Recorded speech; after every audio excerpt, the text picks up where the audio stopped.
Town, where immigrants lived and started businesses as early as the mid-1800s. After Pearl Harbor, they had to surrender and were moved to internment camps. Japantown became a ghost town. The majority of who were U.S. citizens, and so there was no due process.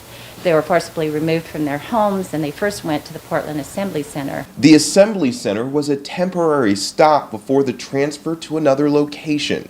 Exhibits at the museum show the cramped, primitive barracks at camps. Fujigami's family was incarcerated in Colorado. In my case, it was a family of 10. They were living in two small rooms.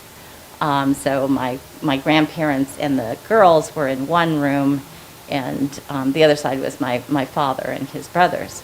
Now, almost 80 years after World War II, the museum highlighting the dark history is opening at a time Asian Americans face racism in a new form. It's really painful when you see, especially now, the rise in anti-Asian violence and hate for our community that experienced, this racism and discrimination and the loss that they suffered.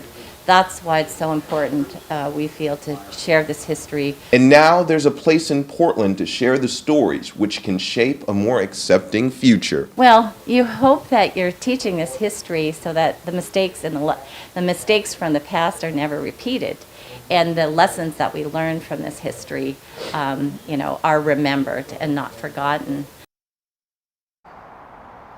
And Lynn says that there is a difference between the racism that Asian Americans are facing now versus during World War II. She says now there's a lot of allies to the Asian American community that they didn't have back in World War II, which makes her feel more hopeful. Yeah, no kidding. Okay, so we got to look at where the museum is down there on Nadeau Parkway. How do you go and visit? Can anyone walk in? Well, no, Nina, because of COVID restrictions right now, you do have to call and make an appointment, or you can go online and set an appointment for yourself. Right now, the museum is just open to members, and that's 11 to 3 Friday through Sunday, and on June 18th, it will open to the public with those same hours. I will look forward to visiting that and to learning more. Great job. Very nicely done. Thank you, Bryant. Right.